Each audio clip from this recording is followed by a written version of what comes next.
Dalam segmen teori nakama hari ini aku akan kemukakan 4 teori daripada nakama kita dan semuanya memang memberangsangkan dan teori yang keempat yang paling fresh sekali. First time aku dengar. Coming up next on Kimis Coverto channel.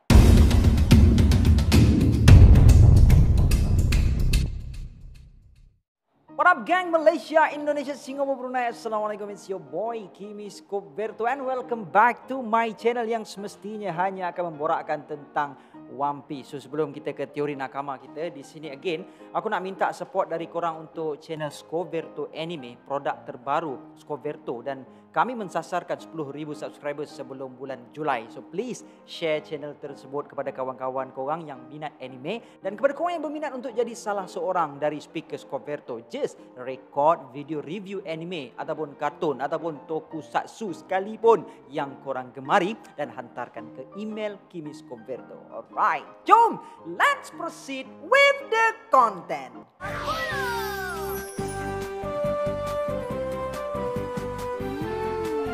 Apollo, bila-bila masa, di mana jua? Alright, teori yang pertama datangnya daripada Syafiq. Assalamualaikum Brother Kimi dan semua warga nakama semua. Saya nak kemukakan teori saya, sama ada betul atau tidak. Teori saya macam ni. Setelah Onigashima mendarat di Wano, diselamatkan di suatu tempat bukan di capital dan berkemungkinan selepas Kaido dikalahkan. The next game yang Oda setkan untuk kita is kru Big Mom menentang Mugiwara. Seperti yang kita tahu, kru Big Mom jatuh 2 kali ditolak oleh King dan juga Marco. Akan tetapi mereka berjaya juga landing di tanah Wano. Dan ada kemungkinan juga di Wano nanti Blackbeard akan muncul untuk mengambil Devil Fruit Kaido. Kemudian pula datangnya pihak World Government ke tanah Wano dan kita boleh lihat dekat sini pihak Mugiwara betul-betul disadvantage menentang musuh yang kuat dan juga ramai. Saya berteori yang World Government akan berlawan dengan rakyat-rakyat di tanah Wano sendiri. Ialah sebabnya World Government nak jadikan Wano sebagai tanah jajahan dia orang. For sure lah rakyat-rakyat Wano akan backup negara dia orang sendiri. Sekian itu sahaja teori saya. Saya harap Brother Kimi boleh beri kupasan tentang teori saya ni. Terima kasih. Okay, first of all, teori ni dihantar November lepas. Ni baru aku sempat untuk perdengarkan kepada korang. So, ada beberapa perkara yang Syafiq sebutkan dah pun berlaku dan dah pun lepas. Cumanya 2 perkara menarik kat sini adalah soal Blackbeard akan datang ke Wano dan kru Big Mom akan muncul dan berlawan dengan Mugiwara. Dalam video sebelum ni, aku ada menyentuh berkenaan kedatangan Blackbeard ke Wano juga. Walaupun ada juga beberapa pendapat yang bercanggah dengan pendapat aku dan aku juga rasakan pendapat tersebut masuk akal, which is ada nakama kita mengatakan bahawa berkemungkinan Blackbeard tidak akan datang ke Wano tapi dia terus pergi ke Marijoa sebab kekuatan Marine dan Cyberpol dah split. Jadi Marijoa berkemungkinan bukan ditinggalkan kosong tapi ditinggalkan dalam keadaan kekurangan tenaga tempur. Dan pada aku masuk akal juga sebab yalah kita tahu yang Blackbeard ni heboh diperkatakan dalam One Piece community adalah anaknya Rob D. Zebek dan if and only if benarlah Blackbeard anak Zebek, so bapa dia sebelum ni menyerang Celestial Dragon di God Valley. Sekarang ni anak dia pula mengorak langkah untuk menyerang Celestial Dragon di Marijoa, the Holy Land katanya. Dan berkenaan anak-anak Big Mom tu macam yang aku cakap dalam video chapter review 1050, yes aku nak sangat cover story kali ni terus terkait dengan the main storyline sebab kita dah boleh tengok Reiju dan Ichiji dah pun berjaya menceroboh masuk Chocolate Town dan sedang berusaha membebaskan Neji dan Yonji. Berkemungkinan cerita itu akan membabitkan anak-anak Big Mom yang berada di Wano ni pula sekaligus cover story dimasukkan dalam storyline. Itulah harapan aku kan. Apa pandangan korang? Cuba korang komen sikit. Alright, teori kedua datangnya daripada CEO of Anime. Assalamualaikum Abang Kimi. Saya ada beberapa teori. Yang pertama, saya rasa nama Joy Boy itu bukan sekadar nama ataupun watak tapi gelaran untuk orang seperti Luffy atau Roger dan orang yang sebelumnya. Yang kedua, saya rasa topi jerami yakni jerami purbakala yang besar itu topi Joy Boy, yakni topi Joy Boy gelaran sebab manusia purbakala tubuhnya besar-besar. Yang ketiga, saya rasa Luffy akan jadikan Wano wilayah jajahannya seperti Whitebeard. Saya juga rasa Red Hair Pirate dan Revolutionary Army akan bekerjasama untuk menjatuhkan World Government suatu hari nanti kerana sudah muak dengan niat dan sifat busuk mereka. Terima kasih Abang Kimi kerana dengar semua teori saya. Biasanya saya buat teori pasal pedang sebab saya seorang penggila pedang, tapi nak try buat teori selain daripada pedang. Oi, para penonton, jangan nonton video je, tolong subscribe, like jugalah. Kalau ada pendapat lain selain teori ni, sila komen di channel Kimis Coverto dan jangan lupa share ke media sosial kita. Kongsi rezeki bersama. Ingat, tiada Tuhan Tuhan selain Allah Subhanahu Taala. Assalamualaikum minna.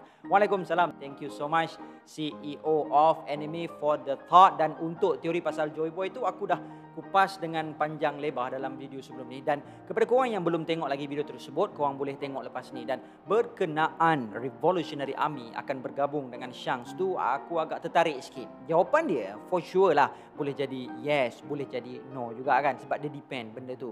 Sebab kalau jawapannya yes, sebab satu, Shanks adalah lanun yang natural habitatnya memusuhi pihak penguasa lah kan. Dan kedua, yes, sebab macam yang nakama kita cakap lah, Shanks dah mula muak dengan perangai world government. Dan boleh jadi juga no, sebab kita boleh tengok sebelum ni masa Shanks datang untuk hentikan Marineford, Sengoku ikut saranan Shanks untuk hentikan peperangan. Gorosei bagi masa untuk dengar apa yang Shanks cuba sampaikan. So kat sini menunjukkan Shanks ni seolah-olah macam tahta Shanks ni macam Doflamingo, patut kabel tebal sangat-sangat. Rupa-rupanya dia Celestial Dragon rupanya. Dan boleh jadi no juga, sebab kalau kita boleh tengok Shanks ni peranan dia sejauh yang kita boleh tengok setakat ini, dia macam maintainkan keamanan. Bukan macam Dragon. Dragon lebih kepada merevolusikan rakyat, menuntut keadilan. Tapi Shanks ni dia lain sikit. Macam sebelum ni lah, dia yang cuba nasihat Whitebeard supaya halang Ace dari kejar Kurohige. Dia yang halang Kaido dari datang Marineford dan sebagainya. Seolah-olah Shanks ni, dia nak dunia ni sentiasa berada dalam keadaan aman. Tak nak kecoh-kecoh despite of the oppression yang sedang berlaku,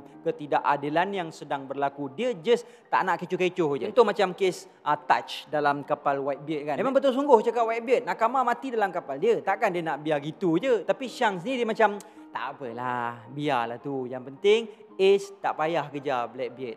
Kan kecoh kan. Memang bengang lah Whitebeard kan. Itu undang-undang kapal dia, bukan kapal Shanks pun ikut suka dia lah. Dia nak buat apa kan, undang-undang macam mana pun. So aku harap korang faham apa yang aku cuba sampaikan ni. So that's why lah aku cakap boleh jadi ya, boleh jadi tidak juga. Alright, next teori datangnya daripada Kai. Assalamualaikum dan salam sejahtera kepada Kimi Scoverto dan semua yang baca teori ini. Aku ada teori mengenai kenapa lepas Arc Wano ini Straw Hat Pirate perlukan seorang kru lagi, dan kru baru tu mestilah perempuan. Benda bukannya apa, dah hampir 900 episod atau chapter yang Straw Hat Pirate ni masih kekal dengan 2 ahli perempuan. Yes, kru baru yang sepatutnya join kru SHP kenalah kuat-kuat, which means equal to gender lelaki lah kan. Tapi aku rasa Oda kena at least ambil Yamato untuk stabilkan jurang kekuatan antara ahli lelaki dan perempuan Straw Hat Pirate. Walaupun Nico Robin dah tunjuk power up dia masa lawan dengan Black Maria, tapi itu masih tak cukup untuk stabilkan kekuatan ahli antara gender. Sebab Luffy, Zoro dan Sanji pun dah tunjuk power up sekarang ni. So dengan kemasukan Yamato ni nanti dapatlah stabilkan kekuatan kru tu. Lagipun kemungkinan One Piece akan tamat dalam 3 arc akan datang. Dan satu lagi, maybe bila Yamato join Straw Hat Pirate, maybe Yamato boleh train Nami untuk berlawan, termasuk ajar guna haki dan sharekan sikit ilmu yang dia dapat dari Journal Oden kat Nico Robin. Jadinya ada win-win situation bila Yamato join Straw Hat Pirate. Seandainya Yamato tak join Straw Hat Pirate, kemungkinan besar dia akan diburu di Wano sebab dia adalah anak Kaido. Walaupun dia ada support Onigashima Raid dengan tolong Luffy dan Momonosuke lawan Kaido. Okey, ni je teori yang boleh dibuat mengenai kenapa Yamato patut join Straw Hat Pirate beserta hujah. Lagipun udah-udahlah asyik menghadap Nami dan Robin je kan. At least adalah bidadari yang baru dalam Straw Hat Pirate. Thank you so much Kai for the thought. So walaupun aku tak support idea Yamato for the next Nakama, but still apa yang Kai ni sampaikan sangat menarik.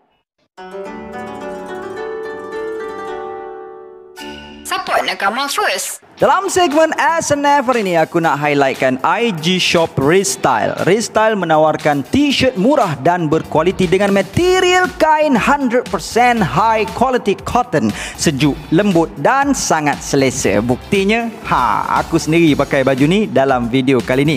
Memang sangat puas hati. Size yang available adalah daripada XS sampailah 3XL. T-shirt ini sangat sesuai untuk lelaki dan perempuan dan postage akan dibuat ke seluruh Malaysia termasuklah Sabah Sarawak. Item adalah pre-order dan paling lambat t-shirt akan sampai dalam 2 minggu. Yang paling best, korang boleh custom design sendiri dan mereka juga ada pelbagai lagi desain anime yang mereka tawarkan. So cargas guys, dapatkan segera t-shirt ini. Link IG Shop Restyle aku sediakan di ruangan description di bawah. Dan guys, Umar Candy sekarang tengah mengadakan promotion clearance stock di mana pembelian sebanyak 5 pack akan menikmati potongan harga sebanyak RM59. Gila lah.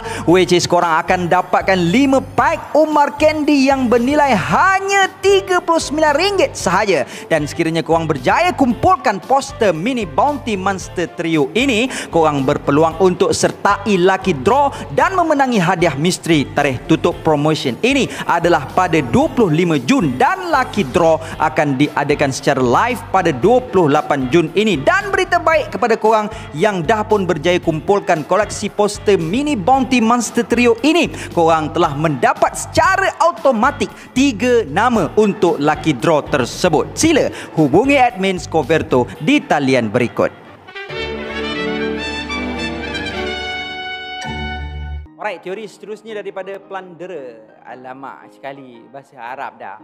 Tak apa, aku translatekan untuk korang. Amatsuki Toki mengatakan yang dia telah lahir 800 tahun dahulu yang sangat selari dengan masa Void Century. Saya percaya bahawa Toki dan kumpulannya telah menjelajah masa dengan berbekalkan pengetahuan berkenaan Void Century. Dan dalam grup tersebut, paling kurang perlu ada seorang pengukir batu dari keluarga Kozuki yang mampu menghasilkan poneglyph. Jadi mereka mampu untuk menghasilkan poneglyph dengan catatan sejarah Void Century. Kedua, oleh kerana Wano adalah negara tertutup, tulisan dan perkataannya adalah berbeza daripada penulisan dan perkataan dari seluruh dunia. Mengetahui yang world government akan kurang senang sekiranya terdapat ketirisan maklumat berkenaan Void Century, mereka telah menggunakan tulisan kuno dari Wano Kuni bagi mengekalkan kerahsiaan. Dan perkara ini sangat sama dengan apa yang berlaku dalam dunia sebenar, di mana penulisan aksara China terlahir dari lukisan objek. Ketiga, ketika membuat kajian berkenaan penulisan lama bahasa Cina, saya menyedari bahawa perkataan kuno Cina untuk bulan berdasarkan Oracle Bone Script adalah sama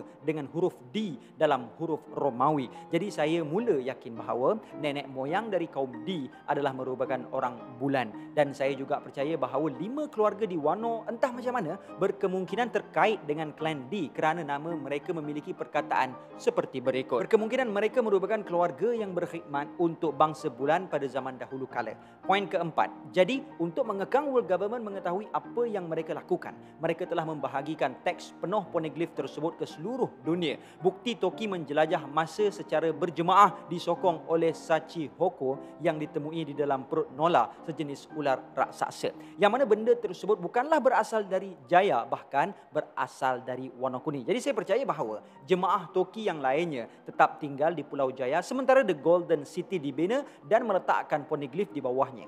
Poin kelima, satu lagi bukti bahawa Amatsuki Toki mempunyai ilmu berkaitan poneglyph adalah apabila kita melihat Neko dan Inu sangat maklum berkenaan poneglyph. Mungkin Toki berkongsikan ilmu tentang poneglyph kepada Inu dan Neko ketika berada di dalam kapal Whitebeard. Poin keenam, sebab utama hanya Toki sahaja terselamat dari jemaahnya adalah disebabkan Devil Fruitnya yang membolehkan dia terselamat dari segala ancaman. Poin ketujuh, akhir sekali, macam mana boleh Whitebeard begitu yakin yang One Piece benar-benar wujud? Mungkin sekali Toki yang menceritakan segala-galanya kepada Whitebeard ketika dalam kapalnya dan disahkan kemudiannya oleh Roger ketika mereka lepak minum sake buat kali terakhir. Dan bonus point, Joy Boy telah membuat janji kepada Fishman Island 900 tahun dahulu. Namun, poneglyph diciptakan 800 tahun dahulu oleh Kozuki family. Jadi di sini tidak menutup kemungkinan bahawa suatu ketika dahulu Joy Boy adalah seorang gergasi yang mampu untuk hidup beratus tahun, dan ini juga mengukuhkan pendapat bahawa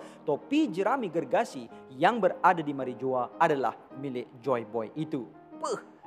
Nice dua teori ini, dan untuk aku ni first time aku dengar teori ni. Menarik juga kalau Toki sebenarnya tak travel seorang-seorang melainkan berjemaah kan. So what do you think guys? And I guess this is all I have untuk perkongsian kali ini, dan insyaAllah aku akan bawakan banyak lagi teori nakama kita dalam channel ini. And gang, before I end, sedikit renungan. Kalau ikut hati memang susah nak berhenti membenci orang yang kita benci. But trust me geng, kalau korang stop cerita buruk dia, fikir buruk dia, tengok buruk dia, dengar buruk dia, insya-Allah lama-lama kita pun akan lupa dengan siapa kita benci. Dan jadilah kita orang yang kosong dari hatred. Until then my gang, there is no God except Allah. Assalamualaikum warahmatullahi